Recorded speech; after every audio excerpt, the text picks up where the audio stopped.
Oi, Cida. Tá me ouvindo?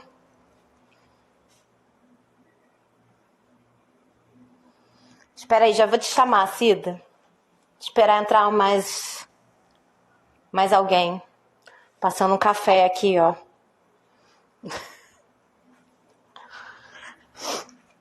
Esperar entrar mais um povinho e aí já te chamo, tá, Cida? Me dá um ok, se tiver tudo bem aí.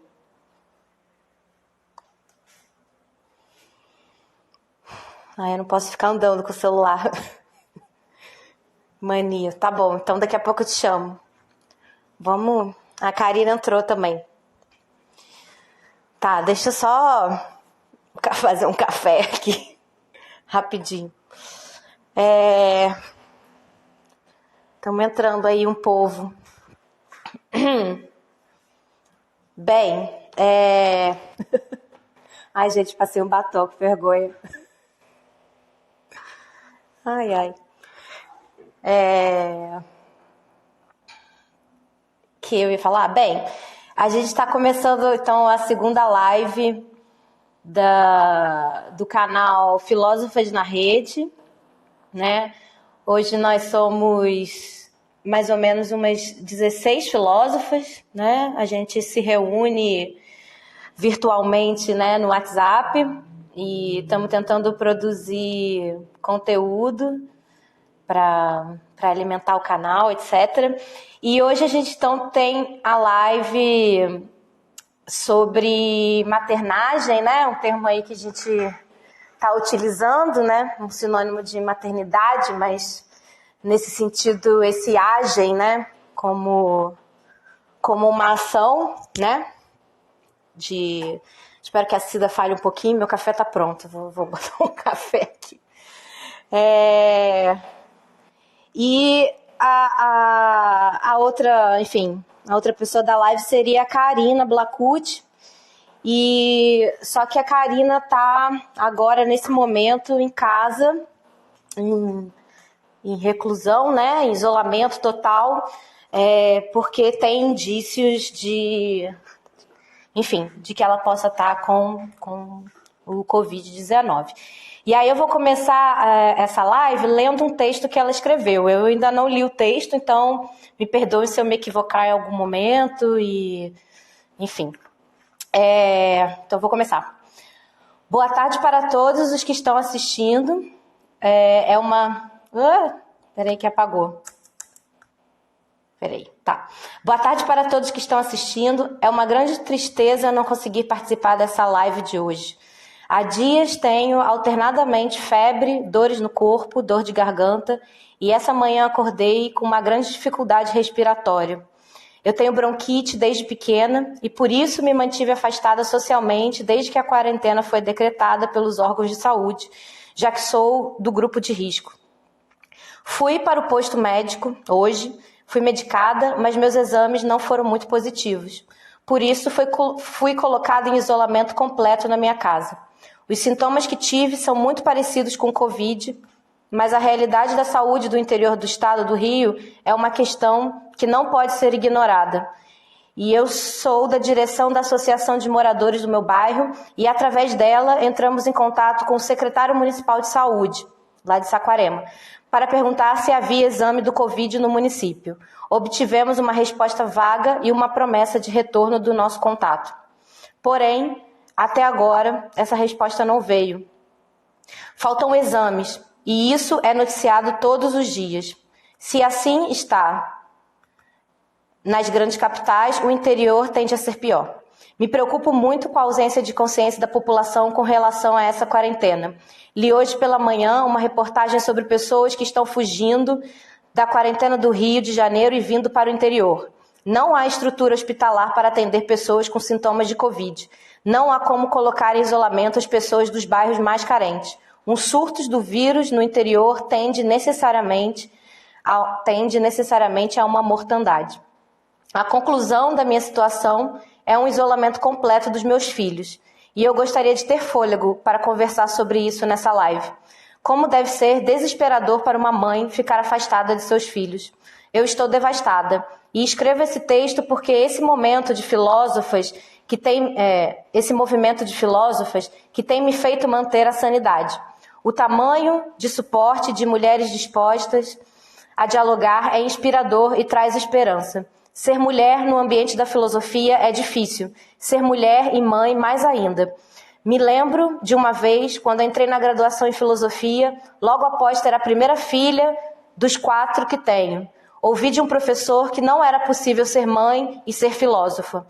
Ou se cuida de criança, ou se lê livros. Os 2 é impossível. Por isso, não tenho filhos, disse o professor. Essa fala parece chocante, mas ao menos foi honesta, ao contrário de todo o ambiente acadêmico que exclui as mães de forma velada. Na universidade onde me formei, o curso de filosofia era integral. Cursar filosofia, trabalhar e cuidar da minha filha era uma impossibilidade. Só consegui graças ao suporte que minha mãe me deu. Além da impossibilidade prática, havia a intransigência dos professores, na grande maioria homens brancos, que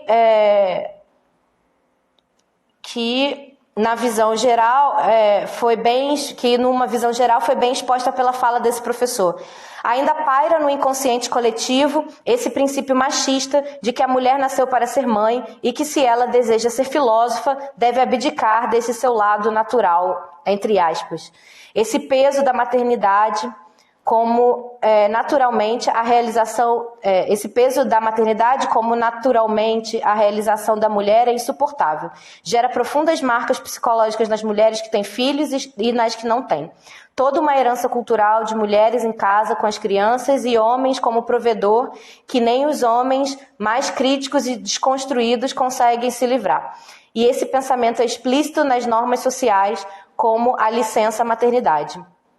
Quando tive meus gêmeos, o pai dos meus meninos teve apenas 1 semana de licença paternidade, como é previsto, porque se pressupõe que a mulher deve ficar em casa e cuidar dos filhos, o homem não, mesmo quando são gêmeos. Obviamente, eu não tinha condições de ficar em casa com 2 bebês recém-nascidos após uma cirurgia de cesárea, mas isso pouco importava para o que era estabelecido por lei. A desigualdade de gênero, quando se trata de maternagem, é explícita nas leis e no pensamento. Toda vez que um pai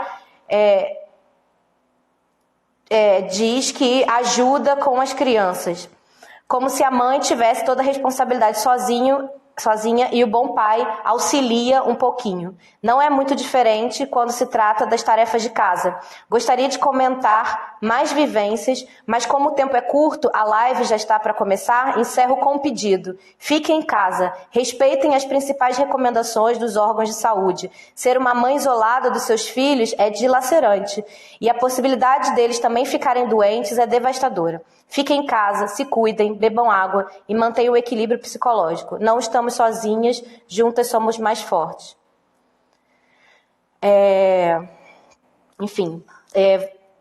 Essa foi então o texto que a Karine escreveu, lá de Saquarema.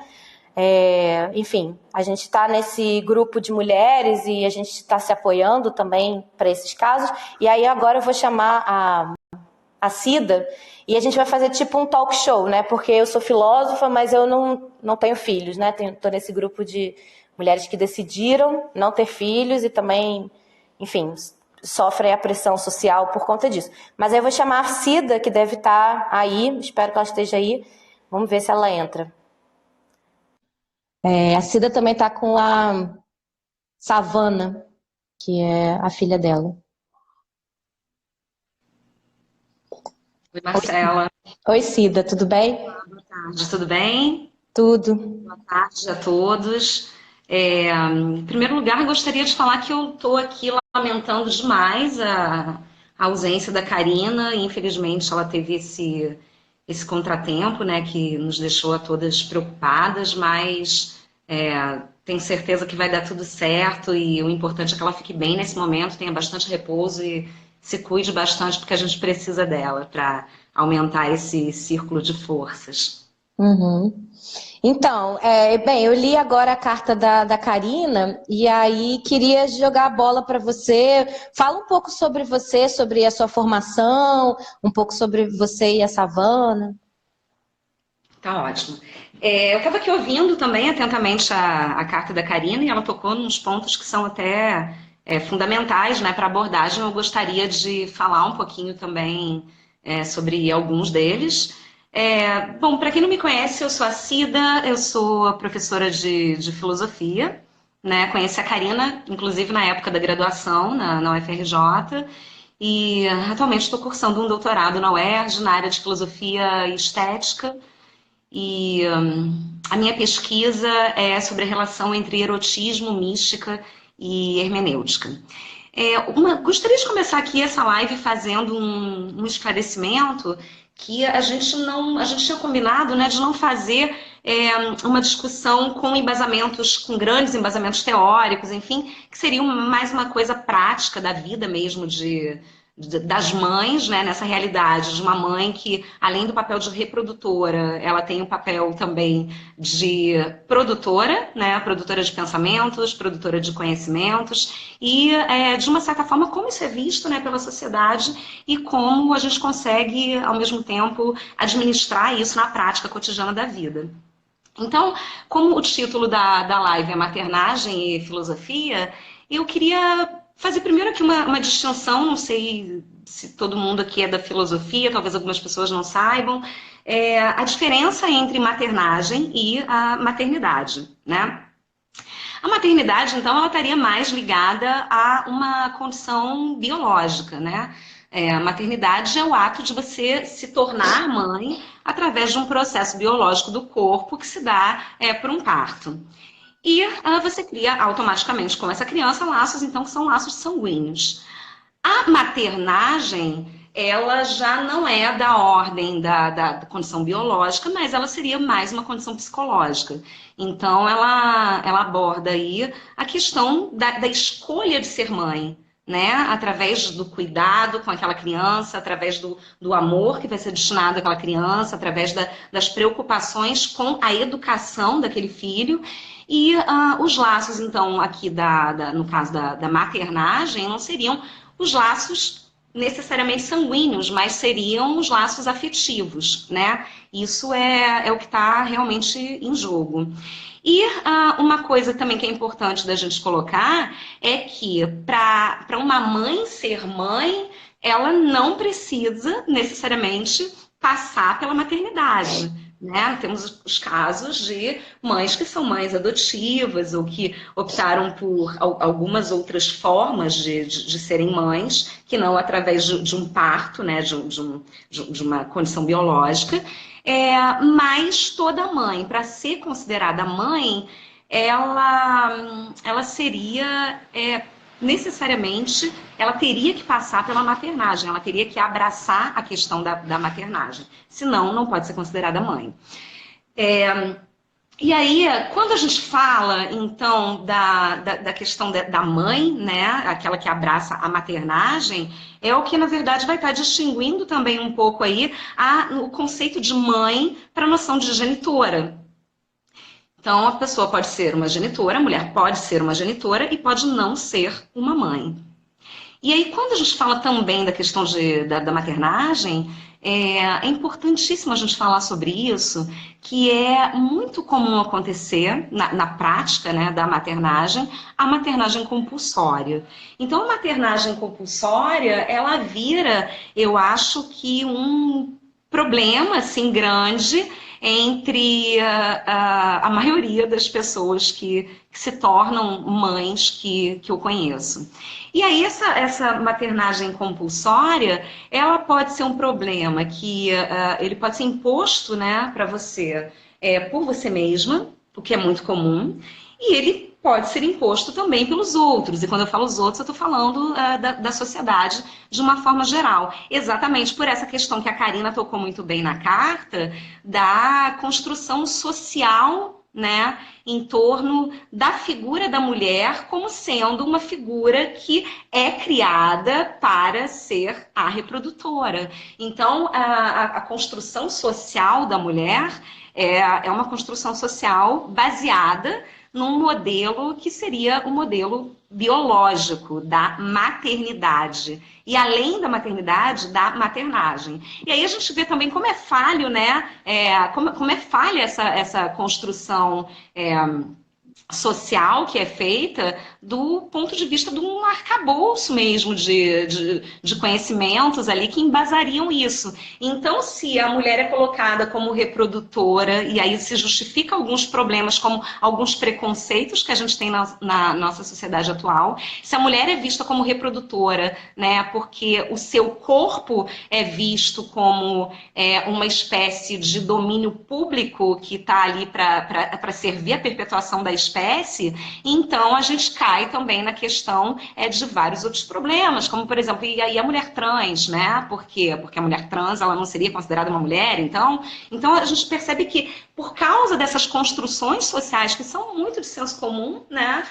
A gente tem muitos problemas que são de ordem seríssima, que estão reverberando socialmente hoje em dia. E isso vai servindo para uma determinada segregação, né, por causa dessa busca obsessiva que as pessoas têm de ter que rotular as coisas, de ter que definir uma determinada identidade, né, para as coisas. E aí eu sempre bato muito nessa tecla da questão da obsessão, o perigo que é essa obsessão identitária que a nossa sociedade atual tem, né? Mas não só a nossa sociedade atual. É óbvio que esse problema foi uma bola de neve que chegou no ponto que chegou hoje em dia. E esse é um problema muito sério, porque ao mesmo tempo que é necessário determinado reconhecimento identitário, né, até para a pessoa saber o seu lugar de fala, a sua representatividade dentro de um papel social, a gente cai no problema também de uma paranoia, que é uma paranoia categórica. Então, essa paranoia categórica, a meu ver, é um dos principais problemas que levam exatamente a essa questão da maternidade compulsória, como eu estava falando anteriormente. A partir do momento que a mulher ela é considerada mãe, né, ela se torna mãe de alguma forma, é cobrado dela a maternagem. Então, assim, a maternagem é uma escolha da mulher? Sim, é uma escolha da mulher. Deveria ser. Mas, ao mesmo tempo, a sociedade te cobra, né? Cobra da mulher. Não só a maternidade, como também a maternagem. E essas coisas todas geram um problema de ordem psicológica muito grande. E a gente pode acompanhar, né, quem tem amigas que são mães, quem tem parentes, mães, ou quem é mãe, quantas vezes, quando nós optamos em transgredir, né, optamos por transgredir esse papel da meramente reprodutora, tá? Para adentrar no terreno da produtibilidade, da produção criativa, de algo. E eu não estou falando só da mulher produtora enquanto provedora da casa, enquanto trabalhadora assalariada, mas eu estou falando da mulher produtora de si mesma, né? Na medida em que ela vai se produzindo ali, se construindo, através de uma autonarrativa que é prática, que é orgânica. Então, eu percebo essa cobrança das mulheres. Quando ela resolve ser uma produtora de si, tá? Essa mulher ela é vista pelos olhos da sociedade, que ao mesmo tempo já se voltam para ela com aquele crivo de juiz de valor, né? Como se a mulher que, a partir do momento que fosse mãe, que tivesse escolhido ser mãe, que tivesse abraçado ali a maternagem e ou não a maternidade, ela não pudesse ser mais nada além de mãe. Exatamente, porque a gente fica muito presa nessa questão dessa paranoia categórica. Então, se eu sou mãe, eu não posso ser outra coisa além de mãe. E eu preciso ser mãe 24 horas por dia, todos os dias, o tempo inteiro, por todos os dias da minha vida. Isso é um peso muito cruel que se joga em cima da mulher, né? Porque aí a gente percebe que as mulheres vão adoecendo, muitas mulheres deprimem, muitas mulheres, inclusive, por passarem por esse tipo de pressão no pós-parto, ali no período do puerpério, ela desenvolve uma depressão pós-parto, algo mais grave, ou mesmo que não seja diagnosticado como uma depressão pós-parto, que é muito mais comum do que se imagina acontecer, a questão do baby blues, por exemplo, né? Uhum. Que é aquele estado de melancolia que a mulher fica, porque as pessoas tendem a glamourizar demais a maternidade. Gente, não tem esse glamour todo, não, sabe? É sofrido, é gostoso? É gostoso, porque o amor, o laço afetivo criado ali no processo da maternagem é algo que só vivendo para ter uma noção. Não dá para imaginar o que é a criação desse laço afetivo quem não passa por essa experiência. É algo realmente que é da praxis ali do convívio com aquele ser, né? Uhum. Mas não é uma coisa que brota assim. Você saiu da maternidade, ou você acabou de adotar uma criança, e você já está amando absurdamente aquele ser de uma forma incondicional, que passa a ser a coisa mais importante da sua vida. Até passa a ser a coisa mais importante da sua vida, sim, por um senso de moralidade, né? A partir do momento que eu decido abraçar a maternagem, então eu tenho que prover também amor. Mas eu estou falando de um momento ali que é um momento imediato, tá? Não um momento que é um momento da convivência a longo prazo. Mas naquele primeiro momento, o que você tem é você e aquele ser que está jogado no mundo com você ali. Então, a sensação de estranhamento, de o que eu vou fazer agora, é muito maior do que essa magia desse amor incondicional, imediato, que brota absolutamente do nada a partir do momento que a criança nasce. Uhum. Não, gente, não é assim que acontece. Quem diz que eu posso estar enganada, mas eu acho que está tendendo a romantizar um pouco da situação. Porque é um processo dolorido, você vai estar ali completamente mexida hormonalmente falando, né? Você está absurdamente sensível, você está com vários medos na cabeça, você tem essa cobrança da sociedade em cima dessa maternagem compulsória, então você também passa por um processo de culpa, você se culpa, sim, muitas vezes, e de uma forma que você guarda para você. Então, é um diálogo o tempo inteiro da mulher com ela mesma. Porque tem coisas que ela não divide com absolutamente ninguém. Ainda que você tenha uma rede de apoio, ainda que você esteja passando por um processo de maternagem dentro de uma relação com um companheiro que te compreende, que te ajuda, mas são coisas que são da sua ordem psicológica. E essas coisas, elas não são externadas com tanta facilidade, até porque, e aí já não é mais a cobrança social, mas a cobrança que a gente se faz, né, da maternagem compulsória. Então, a partir do momento que você, ao mesmo tempo, você diz para alguém, eu estou tendo dificuldades, eu estou com problemas, eu estou triste, quando no momento que todo mundo dizia que era para eu estar euforicamente feliz. As pessoas, além de você mesma, vão voltar os olhos para um crivo que vai ser ali um crivo de valor. Ah, então não nasceu para ser mãe. Ah, então não está sendo uma boa mãe. Então, por que foi mãe? Né? Porque as pessoas têm essas colocações que elas fazem o tempo inteiro. E a gente até... A Simone de Beauvoir, ela tem no Segundo Sexo, no volume 2 do Segundo Sexo, ela tem... No segundo capítulo, o capítulo todo dedicado às mães. Então fica como dica de leitura, o posicionamento dela, ela fala dessas coisas todas de uma forma muito interessante, usando inclusive cartas reais, enfim. Fica como dica de leitura porque eu acho que vale a pena.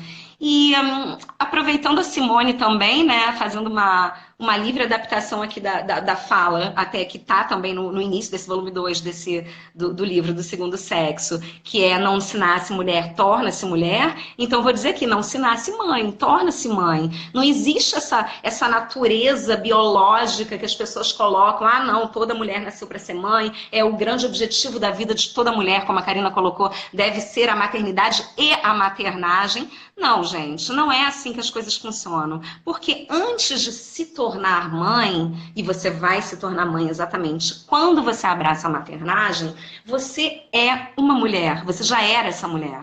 Você é um indivíduo que você já era. Esse indivíduo já existia antes de você se tornar mãe. Então, a gente tem que tomar muito cuidado com essas cobranças todas sociais e também com aquelas que nós mesmos nos impomos, né? Que são essas cobranças com relação à maternagem compulsória, que é para a gente não se perder da gente mesma no sentido de se anular. De passar a viver uma vida inteira voltada só para a maternagem. Porque você não precisa. Se você escolher, se for uma escolha da mulher, ok, lindo, mas tem que ser uma escolha dela, realmente. Mas ainda sendo uma escolha dela realmente, eu acho que em algum momento da vida ela vai, de uma certa forma, e aí a gente cai num erro, né, que seria um erro cruel até com o próprio filho, com a própria filha, que seria de acabar responsabilizando, e a gente vê muito isso acontecer, responsabilizando essa criança, esse filho, essa filha, por uma vida que foi abdicada, por uma vida que foi deixada de lado. E aí, então, o que acontece? Começa ali a se criar um laço de uma criação que é uma criação que acaba virando algo um pouco patológico, né? Você começa a achar, não, já que eu abdiquei da minha vida para viver exclusivamente como mãe desse ser que é meu, porque a partir do momento que eu assumo um papel 100% de mãe, o tempo inteiro na minha vida, eu estou vivendo para aquele ser que é meu, esse ser é meu. E aí eu tenho que tomar muito cuidado para não cair também ali numa espécie de narcisismo, né? De achar que eu posso determinar alguma coisa em termos de escolha, em termos de caminho a ser seguido para aquela criança, quando na verdade não. O filho não é da gente. A gente dá amor, a gente dá o afeto, a gente educa, mas a gente educa para ele se formar sozinho, né? Não é pai, não é mãe que vai dar ali uma determinada formação. A pessoa, quando crescer, né, que tiver a partir dessa base, claro, que lhe foi dada, tiver suas próprias escolhas, a sua liberdade, ela vai saber que caminho trilhar. Então, acho muito complicada essa questão da maternagem compulsória, até para não cair também aí numa criação de uma pessoa que seja uma pessoa não tão bem resolvida consigo mesma, porque o outro está tomando conta daquela existência ali, como se não pertencesse àquele ser, mas a si, né? Posso te interromper um pouquinho rapidinho? Não, tá ótimo. Eu queria, que a Karina tá me pedindo, então, para quem entrou depois, agora, né, a Karina Blacucci, que iria fazer a live então com a Cida, ela, enfim, está em casa, em isolamento, com suspeita de estar com Covid, e como ela não está se sentindo bem, a gente optou para não deixar a live morrer hoje, né, e levar adiante. Então, eu estou explicando, tá, Karina, que você não está por conta disso, mas ela está, enfim, se cuidando, talvez eu possa ler de novo a carta que ela escreveu para as últimas pessoas que entraram aí. Ela me escreveu uma carta que eu li no começo. Enfim, só para explicar. E aí a segunda coisa, então, teve uma pessoa que fez uma pergunta aqui, às vezes é difícil ver as perguntas assim, mas para você falar um pouco, Cida, sobre o processo de negação do corpo da mulher, que é substituído por um corpo moral da mãe. E a pessoa está falando no aspecto da sua imagem que se produz do corpo de mãe, né? Então você perde o corpo de mulher e acaba assumindo essa ideia de um corpo de mãe, né? E isso é uma pergunta. A outra que eu queria que você, se você puder responder também, eu sei que você tem a Savana aí, que você tem que dar atenção para ela, mas queria que você falasse um pouquinho da sua experiência agora como doutoranda e mãe, e como foi esse processo, né? A Savana apareceu no meio do seu doutorado, não foi isso? Isso. Você falasse um pouco sobre a experiência de doutoranda e mãe, né? Porque a Karina, por exemplo, ela teve filhos, enfim, na graduação, né? A Diana nasce durante a graduação dela, e também é bastante complicado, né? No período de graduação, enfim, você ser mãe, filósofa, graduanda, né? E também tem suas especificidades, mas também ser doutoranda. Eu sou doutoranda, né? Eu não sou mãe, e eu já sei que é um processo muito, enfim, puxado psiquicamente. Eu imagino que seja duplamente puxado ser mãe e doutorando. Então, queria que você falasse um pouco sobre isso, sobre essa questão que a pessoa, que eu esqueci o nome, pontuou, sobre a questão da nossa imagem de corpo, corpo de mulher, corpo de mãe, e um pouco, de repente, para terminar, sobre essa sua experiência de ser doutoranda e mãe. Tá, vamos lá. Essa questão de que há, então, aí uma substituição do corpo da mulher pelo corpo da mãe, eu acho que ela só acontece, conforme eu já falei anteriormente, quando há aí uma maternagem compulsória. Porque se você não. Se você consegue olhar para você a quem e além da figura da mãe, eu acho que você não perde o seu corpo enquanto mulher, né? Então, por isso que é tão complicado quando você cai na maternagem compulsória, porque se você cai, você se anula como mulher, até do ponto de vista mesmo, digamos, do seu prazer, né? Eu conheço relatos de muitas mulheres que se tornaram mães e que elas contam que elas não conseguiam mais ter relação sexual porque é como se aquele corpo ali pertencesse agora à criança. Então, esse corpo ele passou por uma espécie de sacralização, né? E aí, essa mãe, vendo esse corpo a partir do momento do parto, no caso, em casos onde a maternagem anda junto com a maternidade, esse corpo ele passa por um processo que é como se ele colocasse aquele corpo ali como um lugar sagrado. Então, sagrado porque gera uma vida, porque nutre aquela vida, sagrado por uma série de questões.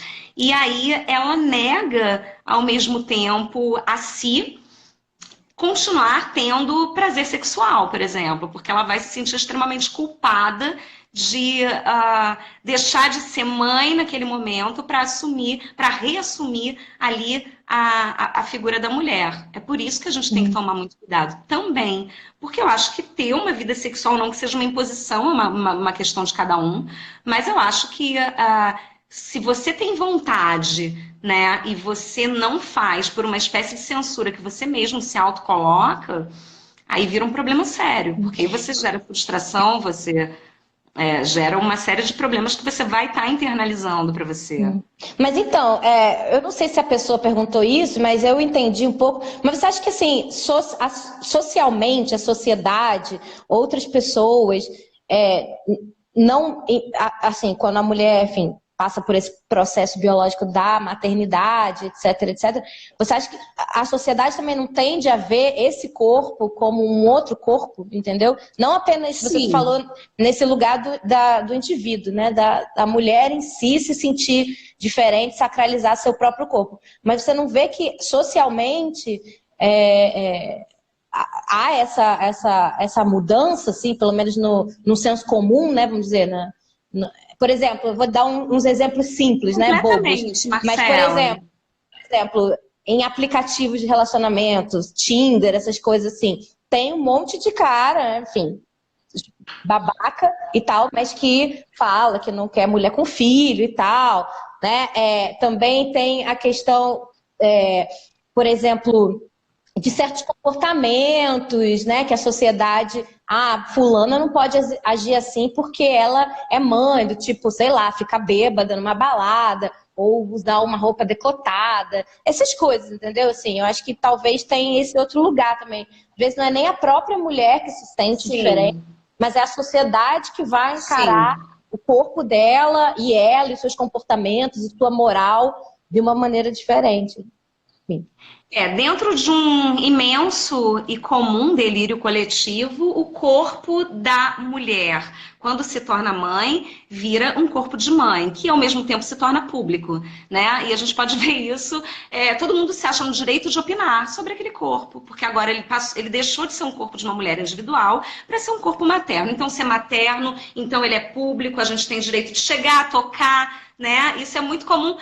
Uma coisa que eu percebia muito quando eu estava grávida, a partir do momento, né, que você está grávida, por exemplo, você já está ali com o teu corpo público. Então as pessoas já se sentem no direito de chegar, por exemplo, e botar a mão na sua barriga, que é uma parte extremamente íntima sua, que é uma parte, além de ser onde você está gerando seu filho, parte íntima do seu corpo, é um pouco acima do seu sexo, abaixo dos seus seios, mas as pessoas se sentem no direito de chegar, oi, tudo bem? E já colocarem a mão na sua barriga. Eu acho que prova maior do que isso. Acho que o corpo da mãe se torna um corpo público, não tem, né? E outra prova maior do que isso, não tem nem contestação essa objeção, é que as pessoas ainda se acham no direito de opinarem a respeito do aborto ou não. Simples assim. Se a mulher engravida, cabe a quem a decisão do aborto ou de interromper ou de dar continuidade à gestação.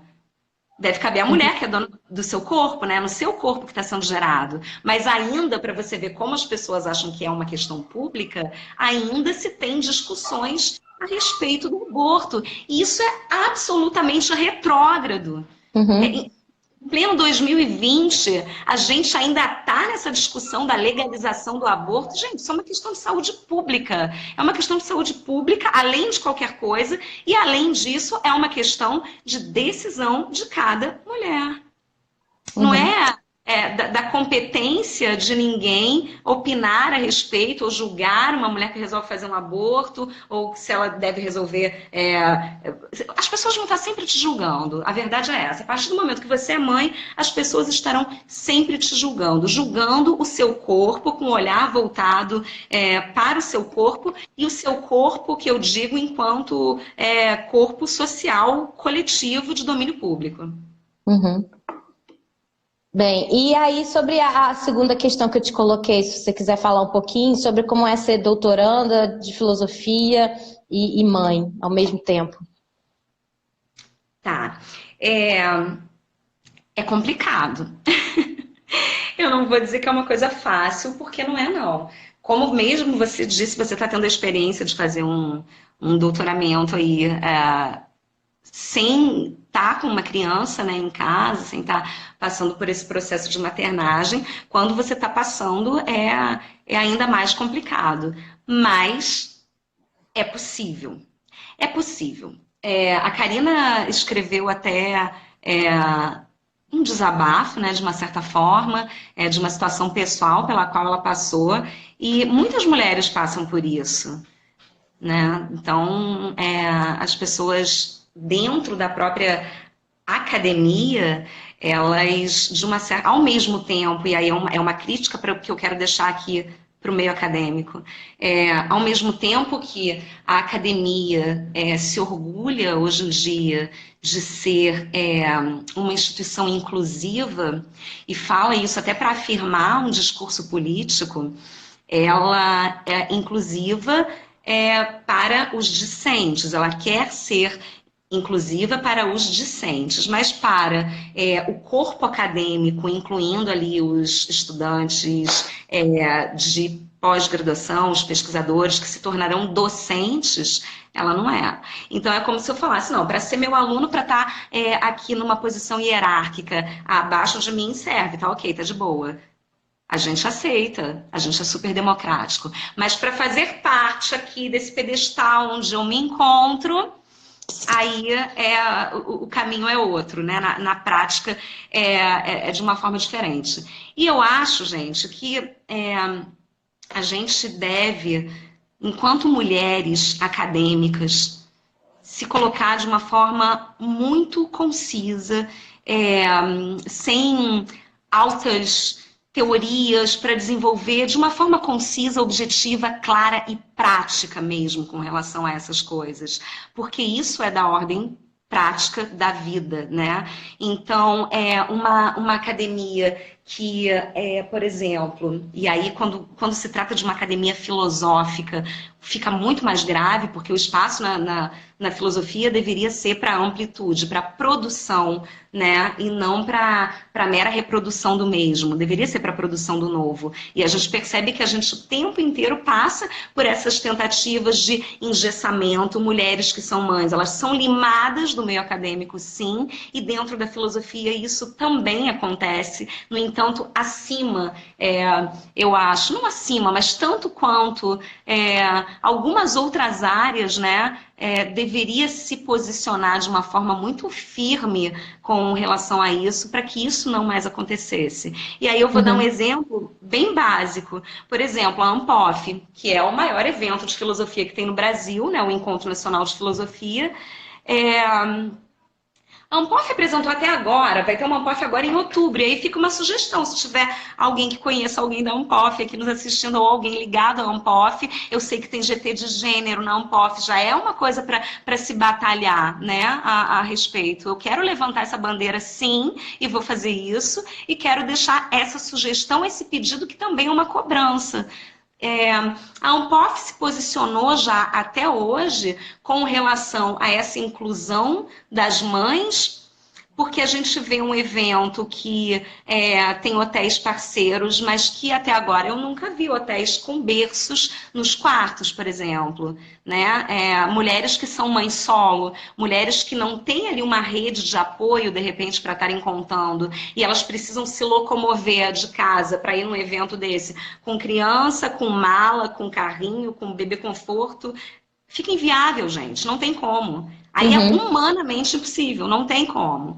Mas se esses eventos começarem a oferecerem determinadas estruturas, né, do ponto de vista logístico mesmo, eu acho que nós, mulheres, mães acadêmicas, nos sentiríamos verdadeiramente abraçadas na prática, e esse assunto não ficaria só como uma inclusão do ponto de vista teórico, porque não adianta ter um discurso, uma retórica muito bonita com relação à inclusão, quando na verdade você não inclui essa classe de mulheres, que é muita gente, é muito extensa, existem muitas mulheres, mães acadêmicas. E aí, por exemplo, a gente não vê um hotel que ofereça ali uma estrutura de ter um berço. Nos congressos, eu acho que os congressos deveriam oferecer um espaço, então, para que as mulheres pudessem amamentar, esquentar comida de bebê, um espaço ali recreativo, que pudesse deixar a criança um minuto ali, meia hora, enquanto fosse falar, enquanto fosse fazer a sua comunicação, enquanto fosse dar sua palestra,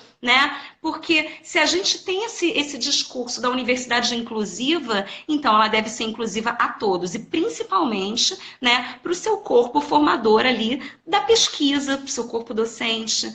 Eu gostaria de deixar essa questão aqui para que fosse pensada a respeito. Eu acho que a filosofia ela deveria se posicionar muito veemente com relação a isso, porque eu acho que isso denuncia. E agora eu vou ser um pouco polêmica nisso que eu vou falar, e muita gente pode discordar de mim. Eu acho que isso denuncia que a própria filosofia está adoecida porque caiu na obsessão identitária, sabe? A filosofia ainda continua presa às categorias de uma forma que ela não possibilita uma produção realmente de conhecimento. E aí ela possibilita só as reproduções dentro das categorias já feitas. E eu acho que isso é muito visível na simples discussão que ainda é feita hoje em dia. O que é filosofia? Mas isso não é filosofia. Não, mas isso é filosofia. Gente, isso é no mínimo cafona e ultrapassado. Porque eu acho que chegou a hora realmente da filosofia própria, né? E aí o meio acadêmico vai mudar quando a própria filosofia tomar essa atitude de se desligar um pouco das categorias até para se repensar. Até para se repensar e pensar novos modelos de conhecimento em que fossem possíveis quebras de determinadas barreiras, tá? Para que a gente pudesse pensar coletivamente novos domínios para a instauração da própria filosofia. E aí sim a gente teria uma filosofia que seria considerada, além de algo abstrato, que não serve para nada, porque simplesmente não tem que servir. Eu acho que essa questão toda que a gente está passando agora, né, esse momento tão complicado, esse momento tão devastador para todo mundo, e esse momento em que a gente tem um governo altamente fascista que rechaça as ciências humanas, é muito propício para que as próprias ciências humanas se repensem e talvez se reposicionem no sentido da necessidade de se reposicionar de uma forma prática também. Eu acho que isso se faz urgente e necessário. Ah, achei ótimo.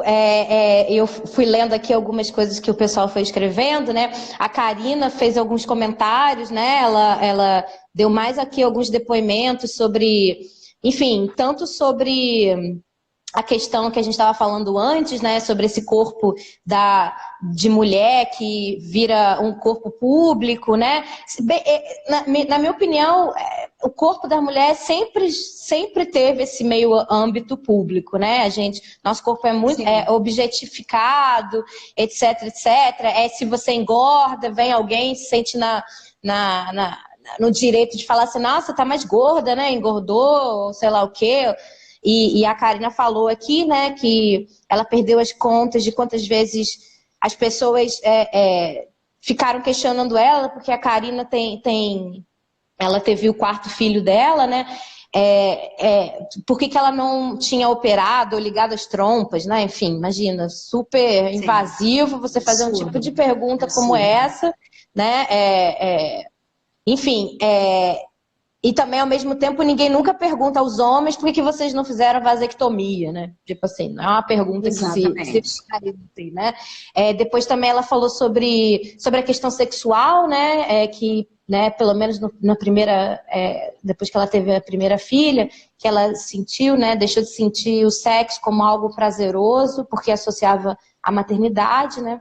E aí teve alguém que escreveu aqui, a Roberta, falou que lá na Universidade Estadual do Ceará, eu acho que é o ECE, as discentes contam com auxílio de berço para as mães, ficando possível as crianças ficarem com as mães nas salas de aulas e nas palestras, né? Sensacional. Então, Parabéns à universidade que outras sigam esse mesmo modelo. Sensacional. A Natasha Pugliese também falou que era uma ótima ideia. A Natasha, acho que ela está em algum GT da Ampof. E é isso também, né? Por exemplo, a minha comadre, eu tenho duas afilhadas, uma delas, a Alice, também foi gerada durante um doutorado, né? E aí eu perguntei, quando a minha comadre defendeu, a Bia, se ela ia levar a Alice e tal. Ela, não, amiga, eu não posso levar a Alice, porque senão vai ter muita atenção, a criança, ela vai querer ficar comigo, não sei o que, nananã. Aí eu, tipo, e daí? E daí que a criança fique... Não, mas tem todo aquele ritual da defesa, né? Aquele rito cheio de regras de comportamento e tal. E aí eu, lembrando disso e lembrando de outras experiências que eu tenho, por exemplo, eu acho que também uma coisa que a gente tem que se questionar também que está envolvido nesse assunto, mas é motivo para uma outra live, né? É a nossa própria concepção ocidental de criança, né?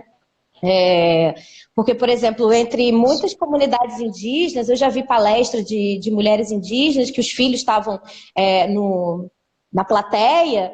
Enfim, é uma outra relação completamente diferente, né? Assim, as crianças, elas não são consideradas proto-adultos, né? Proto-seres, elas já são seres, então o comportamento delas é aceito como um comportamento de um indivíduo, de uma individualidade. Enfim, então eu já vi palestras em que a criança puxava o microfone da mãe e ela continuava, e se a criança pegasse o microfone, ela pegava outro microfone, entendeu?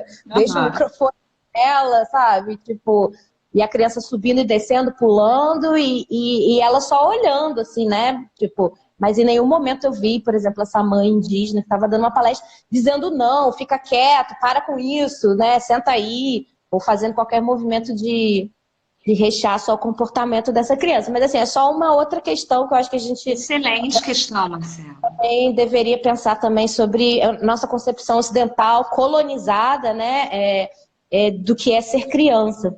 Sim. Né? E aí, enfim, e aí é isso, né? Tipo, vamos repensar nas defesas em que as crianças possam estar presentes, nas palestras, né? Enfim, para que realmente seja menos sofrido ser mãe e intelectual, né? Porque aí a Karina também queria, mas não sei se a gente vai ter muito tempo. Acho que a nossa live vai ficar de uma hora. A gente tem? Eu não consigo ver por aqui. Não, eu também não vejo, mas normalmente a live do Instagram dura 1 hora. Aí uma hora corta. Né? 1 hora.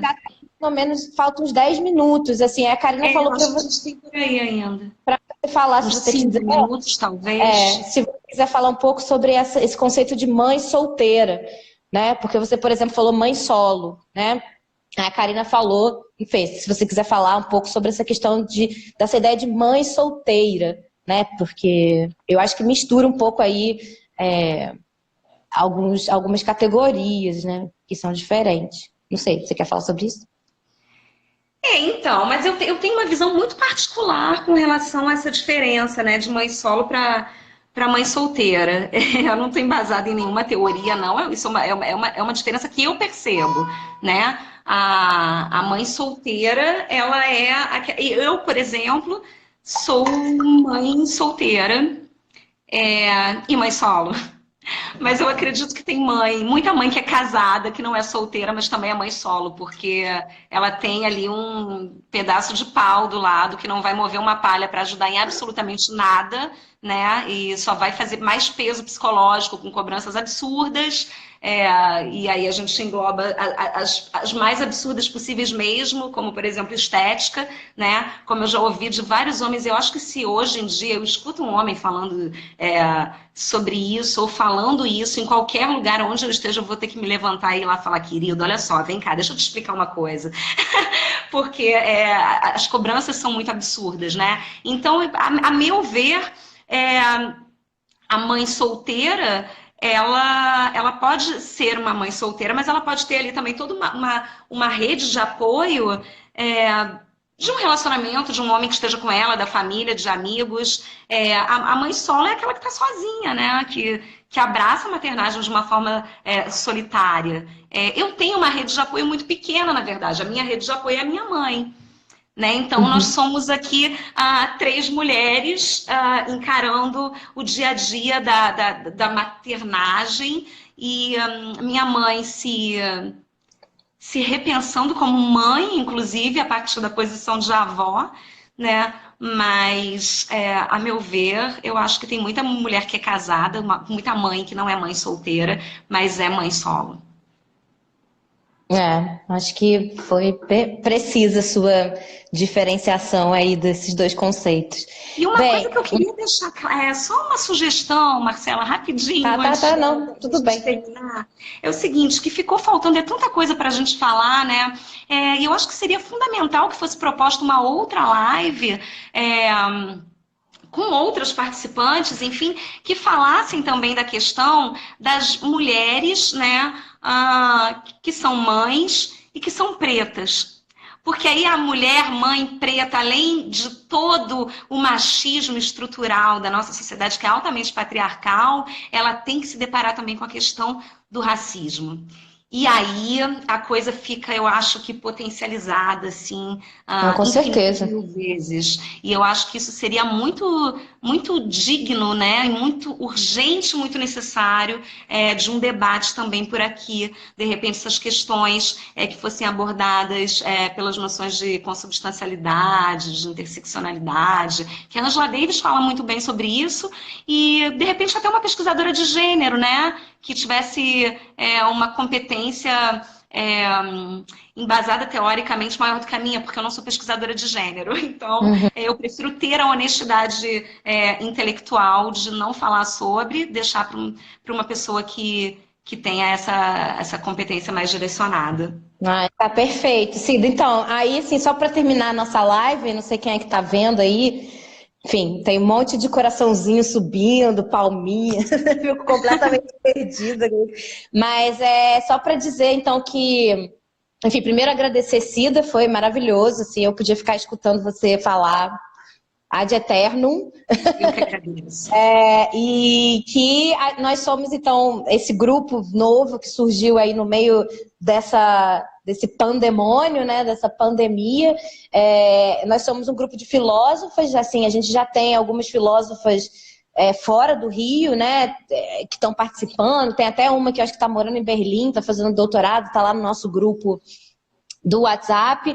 Fica o convite para novas filósofas, outras filósofas que queiram contribuir. A gente está precisando de ajuda também, vamos dizer, braçal. né? Porque a gente fez um YouTube, fez um Facebook, e é muita demanda, e nós não somos tão avançados, ninguém aqui é blogueira profissional. Então, assim, quem quiser colar junto para dar uma ajuda, a gente tem uma próxima live amanhã com o coletivo Noelle, eu acho que é Noelle que se fala, Sim, Noeli, lá da UERJ, né? O coletivo de mulheres filósofos da UERJ. A gente já vai lançar o cartazinho, depois de fechar essa live, a gente vai lançar o cartazinho, então amanhã tem outra live sobre outros temas, mas também sempre nessa pegada filósofas, né, acadêmicas, mulheres. A gente também vai provavelmente ter uma discussão sobre a questão das mulheres trans na filosofia também, né? A gente também tem algumas, a gente está fazendo mais contato para ver mais filósofas trans para colarem junto também. E é isso, fica aí o convite, quem quiser participar, escreve aí um inbox, um direct qualquer e tal, a gente vê como faz para entrar no grupo. E, enfim, gente, se cuidem, cuidem da sua imunidade, por favor, não saiam de casa, não saiam para passear com o cachorro, não saiam para fazer corrida matinal, entendeu? Eu sei que é horrível, é chato, mas porque a gente, esse abril, eu tenho dito que vai ser o abril despedaçado. Vai ser um mês muito triste, muito triste. E a gente sim. precisa estar juntos mais do que nunca, né? E até porque não é só uma gripezinha, né? Como o nosso excelentíssimo presidente da República colocou. Não. Então, espero que todos se cuidem. Karina, minha linda, prontas melhoras para você, tá? A gente te ama muito. A gente chama muito, Karine, a gente está junto, tá? Foi ótima. Bem, é isso, gente. Boa tarde e aí amanhã vai ter mais gente aí na live, tá? Beijo. É isso. Obrigada, Marcela. Obrigada, pessoal. Tchau, Tchau. tchau. Como é que termina isso? Ai, ai. Tchau, gente.